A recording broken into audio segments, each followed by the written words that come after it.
tidak muncul begitu saja, tetapi mengalami proses berputar terus-menerus yang disebut dengan siklus air. Nah, kita hari ini akan belajar tentang siklus air. Tujuan pembelajaran kita hari ini yaitu anak-anak diharapkan dapat menyebutkan tahapan-tahapan siklus air. Dan nanti ibu akan membagikan kalian yang KPD, kalian kerjakan dengan teman sebangku. Kalian juga diharapkan dapat menjelaskan tahapan-tahapan siklus air. Baik, Ibu.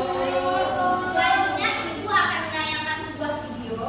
Harap disimak baik-baik dan kita bahas bersama ya. Ya, Bu.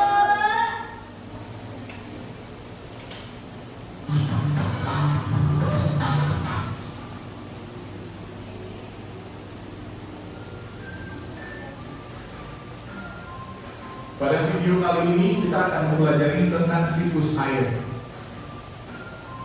Siklus air adalah proses perputaran air yang terjadi secara terus-menerus dari permukaan bumi ke atmosfer dan kembali lagi ke permukaan bumi.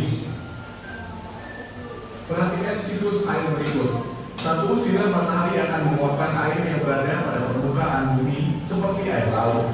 Proses penguapan ini dinamakan evaporasi. 2. Selain itu, proses penguapan air juga terjadi pada tumbuhan. Proses penguapan pada tumbuhan disebut transpirasi. 3. Uap air tersebut kemudian naik menuju atmosfer dan mengalami proses pendinginan sehingga membentuk titik-titik air. Proses perubahan wujud uap air menjadi titik disebut kondensasi. Selanjutnya, kumpulan titik air tersebut akan membentuk awan. 4. Titik-titik air yang membentuk awan kemudian akan turun kembali ke permukaan bumi melalui peristiwa hujan atau salju. Proses jatuhnya titik air ke permukaan bumi disebut presipitasi. 5. Air yang kembali ke permukaan bumi sebagian akan masuk ke dalam tanah dan sebagian lagi akan mengalir di permukaan tanah.